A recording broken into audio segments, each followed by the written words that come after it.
Next drill, just huge, big cheat code alert, right? So it's like anybody used to play Grand Theft Auto, right? You've got unlimited ammo, and then all of a sudden you start like wrecking shit around there. This is what this is, right? This is one of those cheat codes. How can we as coaches give the athlete the feeling that they are making progress right away, right? By going through these drills. This is how we've decided to do it, right? With kind of these cheat codes. And this is one of a couple of them.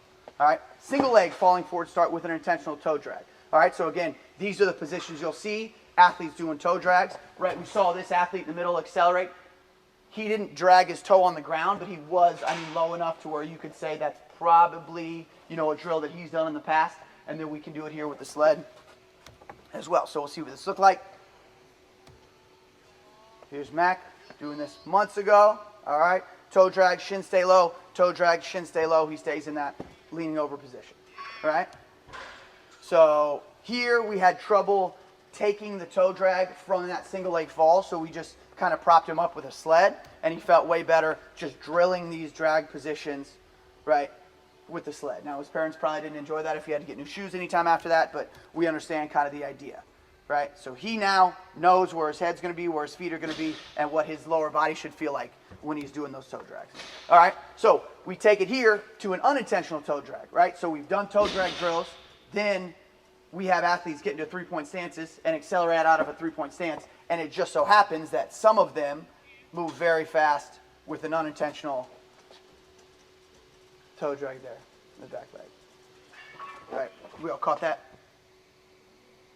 Okay, cool. So I guess, yeah, we did.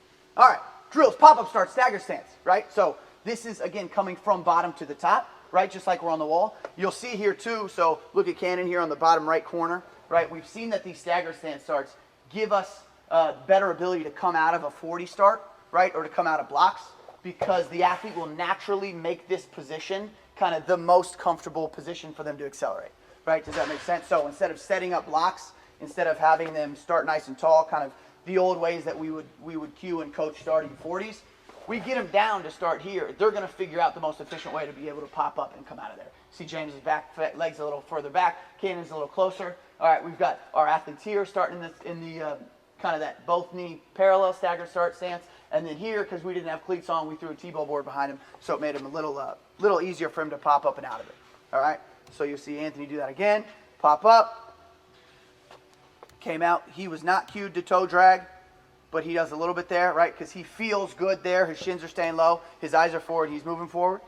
All right? This has become a little different. This was months ago, right? We'd like to be a little more forward. But again, the pop-up gets us in that position. Really the only thing we're trying to talk about, right? That little squiggly line through the body. All right? We'll see here.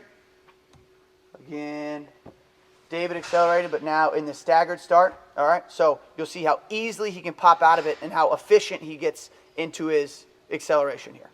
Up and out, matching those same positions that whole time. Right, so we just see a lot of similarities between what we were doing here when we were drilling on the wall to what we're doing here when they start running and accelerating kind of in their sport. Oh, another cheat code. How lucky are we? All right, so check this one out.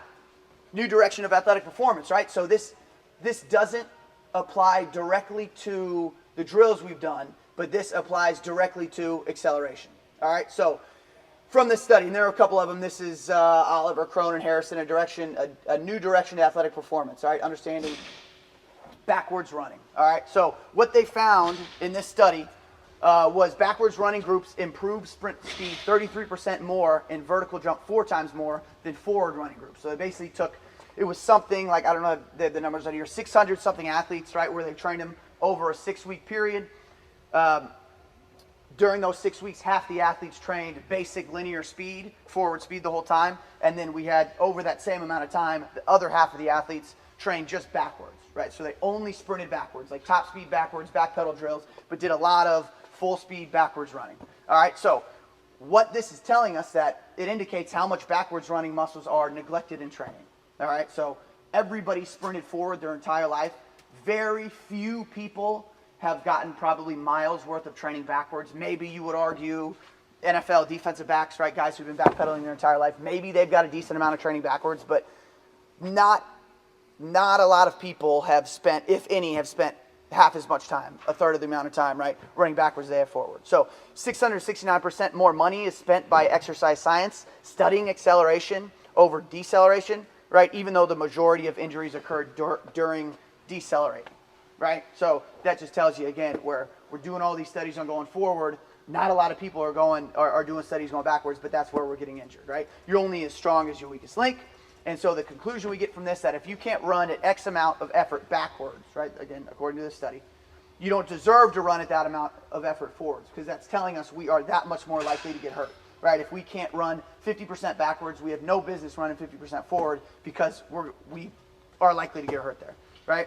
So, and your greatest speed gains will come from backwards running work anyways, right? So we just put that in there to say, all right, there are other ways to achieve speed forward, right, other than sprinting forward, and it is backwards running. All right, and it's something that we've started to do to start off every group, down and back a couple times, and I think it's something that we would benefit from and our athletes would benefit from more sprinting backwards. Again, it's something that I know we haven't done in a long time. We do some back pedal work, but we don't do a ton of full sprint backpedaling and backwards sprinting work. And this study here shows us that, that our guys would get a lot of benefit from it. So what I would like to do, first of all, if we have any questions, we can go over any questions or anything. None of the slides or pictures or anything like this that we've covered I've seen in books or any studies about them. It's just from what I've seen, what we've seen doing it tons of times. So I could understand if there's any confusion or if there's any disagreements. I totally understand that. But it just makes the most sense to me to do it a certain way over doing it kind of how we used to do it or are currently doing or whatever that is. So are there any questions about any of the positions or the cues or anything you've seen in this so far? Sir? Did your toe stuff come from reading on this stuff? Not the acceleration stuff, the backwards running stuff. Because there's again, they talk about the injuries, right? So that's where he was kind of talking about how going backwards more would help us. But the acceleration stuff, because it's not focused on speed development as much as it is just like longevity and health, there's not a ton of work from there, but there is some carryover when you just look at the angles. Yeah. So I was trying to, so like here in the start, our knee's over our toe there, right? So obviously we'd like to be strong in that position. Same thing when we go through here, right? Because it's a lot of force on that knee way over the toe, right? So it just makes sense to strengthen that position to be able to get better at this. If you look at swimmers coming out of the blocks, it's kind of more related to that positioning. Yeah. Because if you think about it, they're starting low and they're going even lower. Right. So they're not really going up. Right. So they're not standing. And I feel like that's a good one, especially with like if you're talking with swimmers explaining how that importance right there. Yeah. Can relate with that. Yeah, you make a good point. There's that clip where we've got that baseball player with the band, right? And you can really see how hard and aggressively he pushes off the ground, right, to get himself, I won't be able to find it here, right, but to get himself into the wall. I mean, you're exactly right. They're all the same positions. And so they're trying to get out as far as they can. They're trying to do whatever they can as is acceleration to them. And those positions, I think, carry over well. Okay. So the toe drag goes back to the shin angles. All right. So let's see if, and that's why it's a cheat code, right? Because athletes have to feel that forward knee, right, and shins to match, being nice and low. Here, like you'll see these in those pictures. But the reason to cue it is to make sure they stay lower longer. Right, so you'll see Mac would pop up. Originally, he'd swing this knee all the way up and stand up, right? But we make him drag it so his shins stay parallel and they stay down, right? Because if your toe's not attached to the ground, it's easier to bring it up. That helps with like guys who change, because I always see that with like guys getting out here and then they reach and stop down. Yeah. Right.